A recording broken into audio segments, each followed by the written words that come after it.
प्यारे बच्चों, आप सभी लॉकडाउन के कारण अपने अपने घरों में हैं। ऐसे समय में हम लेकर आए हैं आपके लिए डिजी साथ कार्यक्रम।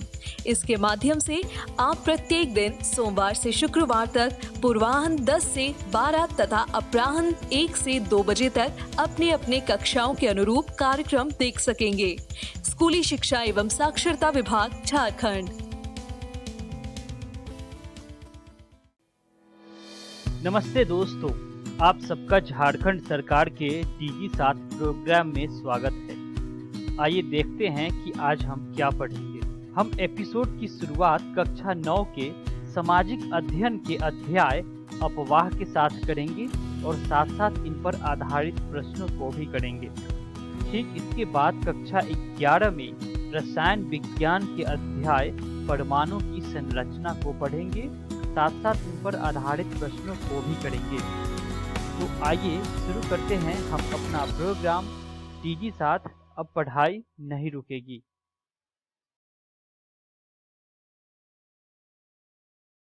हेलो दोस्तों, ये है भूगोल का पाठ 3 अफवाह। आज के वीडियो में हम जानेंगे कि अफवाह का अर्थ क्या है। हम भारत की नदियों के बारे में चर्चा करेंगे और हिमालय की नदियों पर भी बात करेंगे। तो चलिए आज का पाठ शुरू करते हैं। तो दोस्तों, इस पाठ को शुरू करने पर हमारा सबसे पहला प्रश्न होना चाहिए कि अफवाह का मतलब क्या है।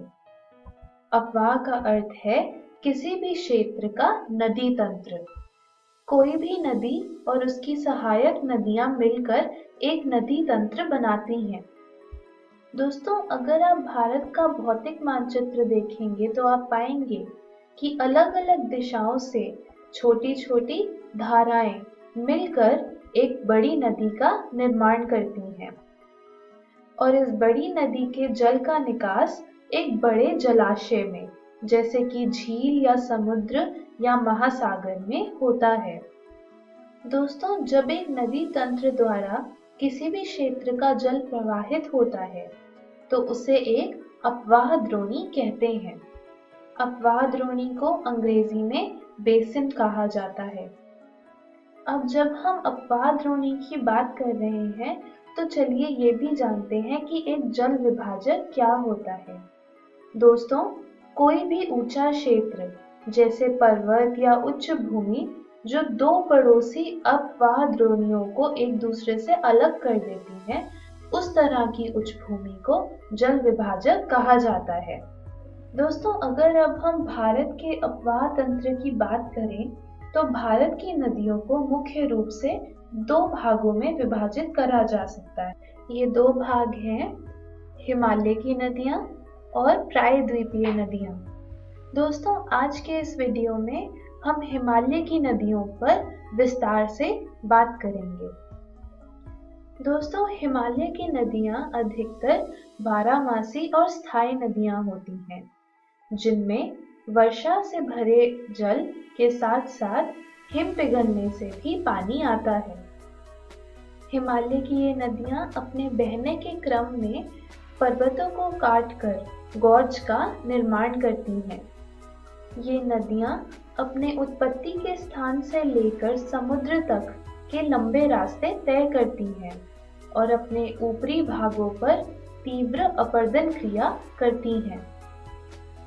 अपने मध्य और निचले भागों पर ये नदियां धीमी गति से जल प्रवाहित करते हुए कई भू आकृतियां बनाती हैं, जैसे कि विसर्ग, गोखुर झील आदि। ये तो बात हुई हिमालय की नदियों की विशेषताओं की। चलिए अब कुछ जानकारी लेते हैं प्रायद्वीपीय नदियों के बारे में। दोस्तों, प्रायद्वीपीय नदियां अधिकतर मौसमी होती हैं। ऐसा इसलिए क्योंकि इन नदियों में पानी केवल वर्षा के जल से आता है। शुष्क मौसम में ये बड़ी बड़ी नदियां भी घटकर छोटी छोटी धाराओं में बहने लगती हैं। हिमालय की नदियों की तुलना में प्रायद्वीपीय नदियों की लंबाई कम होती है। ये छिछली और कम लंबाई वाली नदियां पश्चिम की ओर अरब सागर में बहती हैं और पूर्व की ओर बंगाल की खाड़ी में। दोस्तों, एक जानने वाली बात ये है कि अरब सागर की ओर पश्चिम में बहने वाली नदियां अपने मुख पर ज्वारंद मुख या फिर अंग्रेजी में एस्चुरी बनाती हैं और बंगाल की खाड़ी में बहने वाली नदियां डेल्टा बनाती हैं। चलिए दोस्तों, अब बारी आती है हिमालय की नदियों पर विस्तार से चर्चा करने की और हम शुरुआत करते हैं सिंधु नदी तंत्र से। दोस्तों, सिंधु नदी तंत्र का उद्गम मानसरोवर झील के निकट तिब्बत में है। 2900 किलोमीटर लंबी सिंधु नदी विश्व की सबसे लंबी नदियों में से एक है। पश्चिम की ओर बहती हुई ये नदी भारत में जम्मू कश्मीर के लद्दाख जिले से प्रवेश करती है। दोस्तों, इस भाग में यह बहुत ही सुंदर दर्शनीय गॉर्ज का निर्माण करती है जिसका नाम है गिलगिट गॉर्ज। सतलुज, ब्यास, रावी, चेनाब और झेलम जैसी नदियां इस नदी से पाकिस्तान में मिठानकोट के पास मिल जाती हैं। यहाँ से सिंधु नदी दक्षिण की ओर बहती हुई अरब सागर में मिल जाती है। ये तो बात हुई सिंधु नदी की। चलिए दोस्तों, अब बात करते हैं गंगा नदी तंत्र की। दोस्तों, गंगा नदी की लंबाई 2500 किलोमीटर से भी अधिक है। गंगा की मुख्य धारा का नाम भागीरथी है। यह धारा गंगोत्री हिमानी से निकलती है और उत्तराखंड के देवप्रयाग में अलकनंदा से मिल जाती है। भागीरथी और अलकनंदा नदियां मिलकर गंगा कहलाती हैं। हिमालय से निकलने वाली बहुत सी नदियां आकर गंगा में मिलती हैं। इनमें से कुछ नदियों का नाम है यमुना, घाघरा, गंडक और कोसी। दोस्तों, बंगाल की खाड़ी की ओर बहती हुई गंगा नदी की सबसे बड़ी शाखा है हुगली नदी। गंगा पूर्व दिशा में पश्चिम बंगाल के फरक्का तक बहती है, जहां ये 2 भागों में बंट जाती है।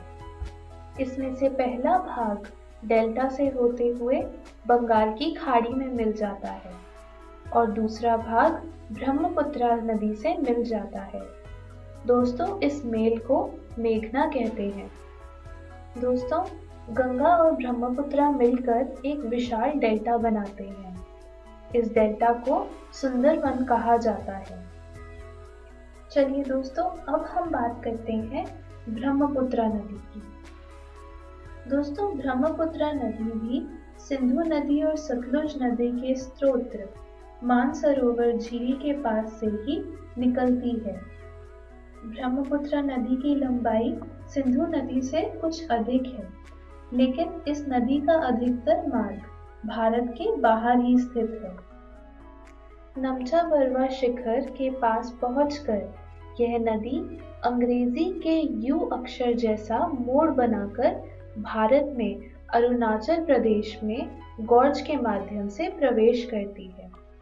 दोस्तों, अरुणाचल प्रदेश में ब्रह्मपुत्रा नदी को दिहांग के नाम से जाना जाता है और यहाँ पर दिबांग, लोहित और कैनूला जैसी सहायक नदियाँ ब्रह्मपुत्रा नदी से आकर मिलती हैं। दोस्तों, ब्रह्मपुत्रा नदी की उत्पत्ति तिब्बत के शीत और शुष्क क्षेत्र से होती है, इसलिए यहाँ इस नदी में जल और सिल्ट की मात्रा बहुत ही कम होती है। लेकिन भारत में प्रवेश करने के बाद ये नदी उच्च वर्षा वाले क्षेत्रों से होकर गुजरती है। यहाँ नदी में जल और सिल्ट की मात्रा बढ़ जाती है, जिसके कारण ब्रह्मपुत्रा नदी कई नदी द्वीपों का निर्माण करती है। दोस्तों, हर साल वर्षा ऋतु में यह नदी अपने किनारों से ऊपर बहने लगती है और इसलिए इस नदी में बाढ़ आ जाती है, जिसके कारण असम और बांग्लादेश के क्षेत्रों में बहुत क्षति पहुंचती है। दोस्तों, क्या आप जानते हैं कि ब्रह्मपुत्रा नदी को तिब्बत में शांगपो कहते हैं और बांग्लादेश में जमुना के नाम से जाना जाता है। चलिए दोस्तों, आज के इस पाठ में बस इतना ही। मैं आशा करती हूँ कि आपको सब कुछ अच्छे से समझ में आया होगा। एक बार नजर डालते हैं कि आज हमने क्या सीखा। आज हमने अफवाह का अर्थ जाना और हमने हिमालय की नदियों पर विस्तार से चर्चा की। दोस्तों, आप घर जाकर अपनी भूगोल की पुस्तक समकालीन भारत में से पाठ 3 अफवाह जरूर पढ़िएगा। अगले वीडियो में हम प्रायद्वीपीय नदियों के बारे में चर्चा करेंगे, झीलों के बारे में जानेंगे और नदी प्रदूषण का भी हाल जानेंगे। धन्यवाद।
नमस्कार दोस्तों, आज के इस अध्याय में आपका स्वागत है।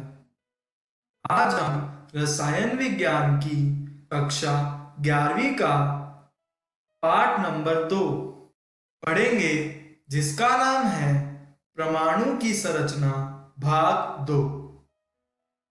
तो चलिए दोस्तों, देखते हैं कि आज के इस अध्याय में हम क्या पढ़ेंगे। आज के इस वीडियो में हम पढ़ेंगे परमाणु का थॉमसन मॉडल। उसके बाद हम पढ़ेंगे रदरफोर्ड का नाभिकीय परमाणु मॉडल और आखिर में हम पढ़ेंगे समस्थानिक एवं समभारिक। तो चलिए दोस्तों, शुरू करते हैं अपने आज के पहले विषय से, परमाणु का थॉमसन मॉडल।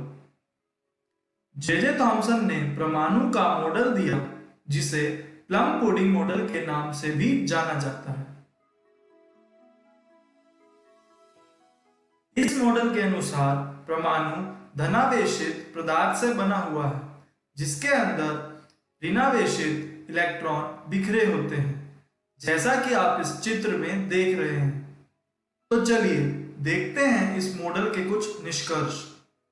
पहला, ऋणात्मक आवेश परमाणु के भीतर होता है। दूसरा, परमाणु से भी छोटा कण प्रकृति में होता है। तीसरा, परमाणु को विभाजित किया जा सकता है। तो चलिए दोस्तों, आगे बढ़ते हैं और देखते हैं इस मॉडल की कुछ कमियां। यह मॉडल यह समझाने में विफल रहा कि परमाणु के अंदर धनावेश इलेक्ट्रॉन को कैसे बांधे रखता है। दूसरा, इस मॉडल ने परमाणु के नाभिक के बारे में भी नहीं बताया। तो इसी के साथ परमाणु का थॉमसन मॉडल यहीं पर समाप्त होता है। चलिए बढ़ते हैं अपने अगले विषय की तरफ, रदरफोर्ड का नाभिकीय परमाणु मॉडल। उससे पहले हम पढ़ेंगे रदरफोर्ड का अल्फा कण प्रकीर्णन प्रयोग। रदरफोर्ड के प्रयोग के अंतर्गत लगभग 2000 परमाणु की मोटाई की एक पतली स्वर्ण परत पर छोटे धनावेशित अल्फा कणों की बौछार की गई। जैसा कि आप इस चित्र में देख रहे हैं, यहाँ पर अल्फा कण का सक्रिय स्रोत कुछ अल्फा कण फेंक रहा है स्वर्ण पत्र के ऊपर। आइए देखते हैं इस प्रयोग की क्या क्या अवलोकन थी। पहली, अधिकांश अल्फा कण स्वर्ण पत्र से अविक्षेपित होकर गुजरे। दूसरी, बहुत कम अल्फा कण टकरा कर वापस लौट गए, यानी 180 डिग्री द्वारा विक्षेपित हुए। तीसरी, कुछ अल्फा कण ऐसे थे जो छोटे कोण से अविक्षेपित होकर गुजरे। चलिए दोस्तों, आगे बढ़ते हैं और देखते हैं इस मॉडल के निष्कर्ष। पहला, एक परमाणु में एक धनावेशित नाभिक होती है जिसके चारों तरफ इलेक्ट्रॉन घूमते हैं। दूसरा, इलेक्ट्रॉन और नाभिक कोलंबिक आकर्षण के बल द्वारा आपस में बंधे होते हैं। जैसा कि आप इस चित्र में देख रहे हैं, यहां पर एक नाभिक जो कि परमाणु के बिल्कुल बीचों बीच है और उसके ऊपर धनावेशित आवेश है। दूसरी तरफ इलेक्ट्रॉन जिसके ऊपर ऋणात्मक आवेश है, वो उस नाभिक के ऊपर ऑर्बिट में चारों तरफ चक्कर लगा रहा है। दोस्तों, आगे बढ़ते हैं और देखते हैं इस मॉडल की कुछ कमियां। पहली, यह परमाणु की इलेक्ट्रॉनिक संरचना के बारे में कुछ नहीं बता पाया था। दूसरी, यह स्पेक्ट्रा की लाइन की व्याख्या नहीं कर सका। तो चलिए दोस्तों, बढ़ते हैं अपने अगले विषय की तरफ, परमाणु संख्या। परमाणु में प्रोटॉन की संख्या को उसकी परमाणु संख्या कहा जाता है, यानी कि परमाणु संख्या बराबर होती है कुल प्रोटॉन की संख्या के। चलिए दोस्तों, आगे बढ़ते हैं। द्रव्यमान संख्या। परमाणु में प्रोटॉन और न्यूट्रॉन की कुल संख्या को इसका द्रव्यमान संख्या कहा जाता है, यानी कि द्रव्यमान संख्या बराबर होती है प्रोटॉन की कुल संख्या जमा न्यूट्रॉन की कुल संख्या के। तो चलिए दोस्तों, बढ़ते हैं अपने अगले विषय की तरफ, समस्थानिक। समस्थानिक एक तत्व के वो परमाणु होते हैं जिनकी परमाणु संख्या समान होती है मगर द्रव्यमान संख्या भिन्न होती है। एक ही तत्व के समस्थानिक एक दूसरे से केवल न्यूट्रॉन की संख्या में भिन्न होते हैं। आइए देखते हैं समस्थानिक के उदाहरण। हाइड्रोजन के समस्थानिक। दोस्तों, प्रकृति में हाइड्रोजन के 3 समस्थानिक पाए जाते हैं। पहला प्रोटियम, दूसरा ड्यूटेरियम और तीसरा ट्रिटियम। आइए इनके बारे में जानते हैं। जैसा कि आप देख रहे हैं, प्रोटियम की परमाणु संख्या 1 होती है और द्रव्यमान संख्या भी 1 होती है। ड्यूटेरियम की परमाणु संख्या भी 1 होती है जबकि द्रव्यमान संख्या 2 होती है। ट्रिटियम की परमाणु संख्या भी 1 होती है लेकिन द्रव्यमान संख्या 3 होती है। यानी कि प्रोटियम, ड्यूटेरियम और ट्रिटियम तीनों की परमाणु संख्या 1 ही है जबकि द्रव्यमान संख्या अलग है। इसीलिए इन्हें हाइड्रोजन के समस्थानिक कहते हैं। चलिए दोस्तों, आगे बढ़ते हैं। समभारिक। अलग अलग परमाणु संख्या वाले अलग अलग तत्वों के परमाणु जिनका द्रव्यमान संख्या 1 ही है, उन्हें समभारिक कहा जाता है। उदाहरण के तौर पर सल्फर, क्लोरीन, कैल्शियम, इन सभी की द्रव्यमान संख्या बराबर है, इसीलिए इनको समभारिक कहते हैं।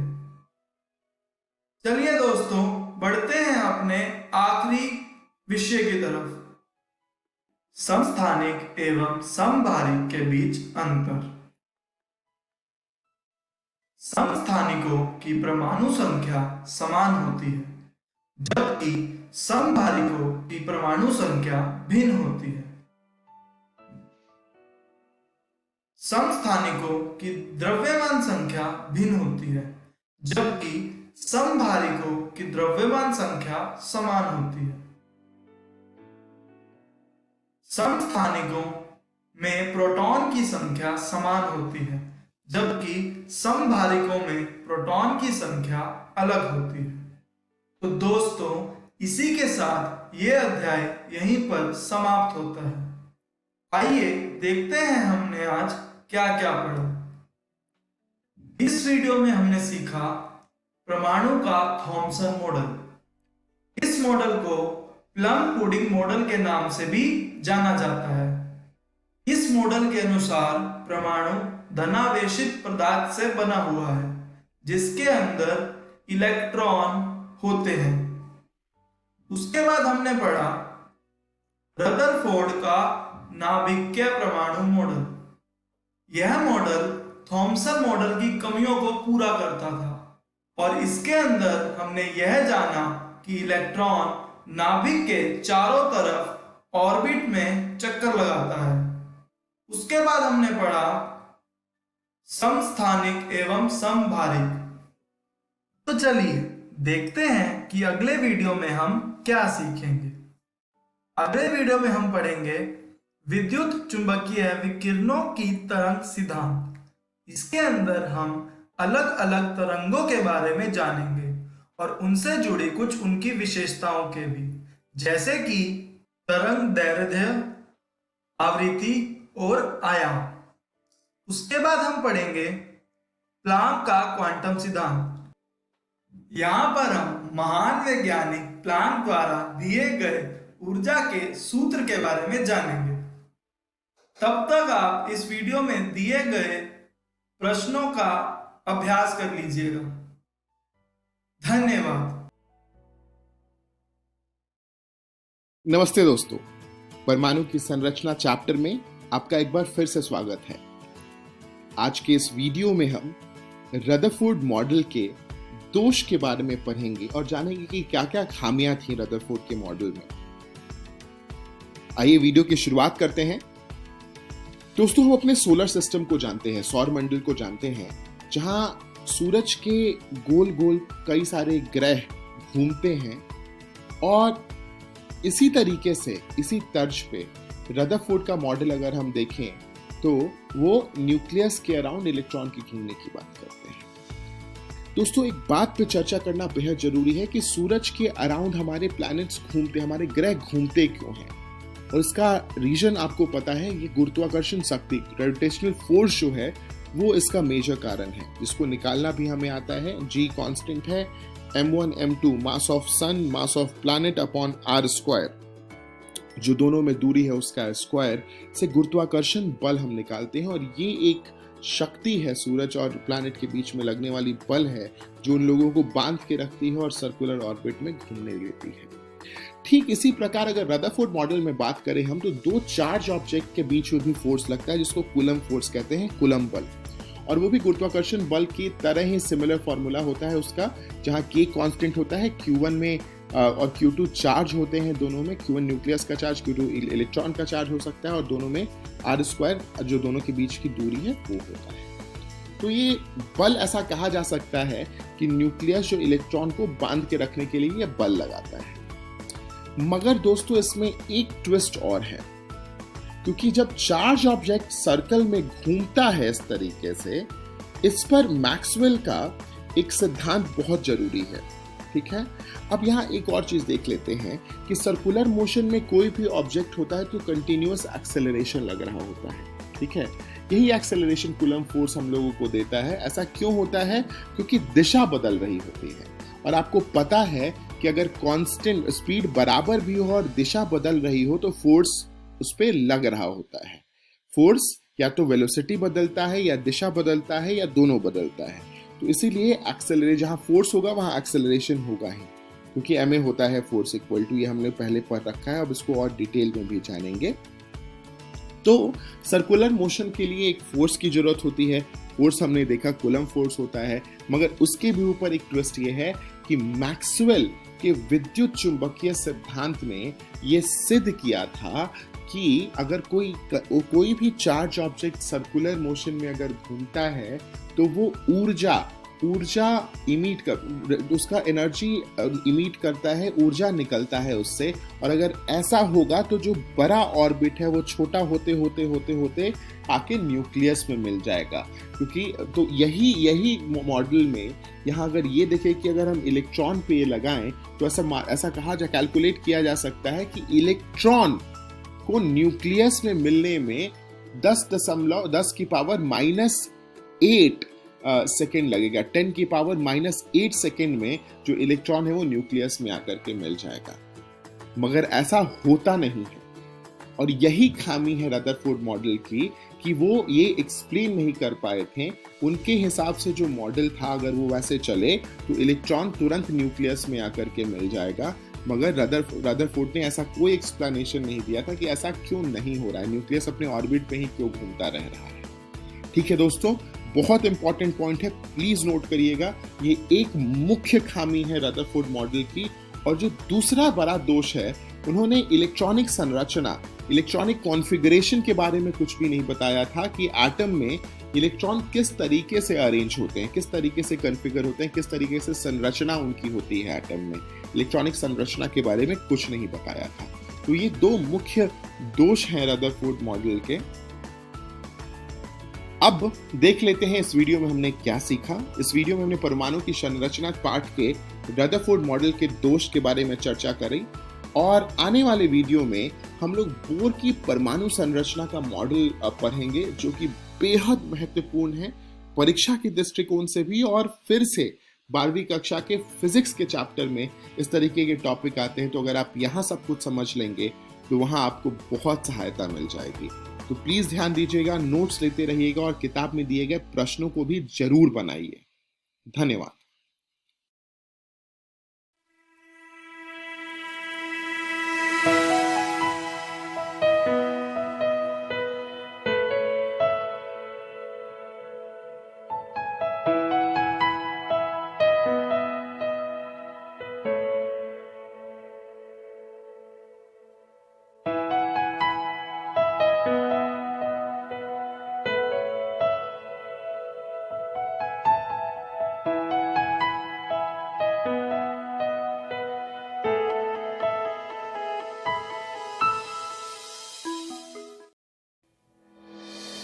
नमस्ते दोस्तों, डीजी 7 के आज के एपिसोड में आशा करता हूँ कि आपको बहुत कुछ सीखने को मिला होगा।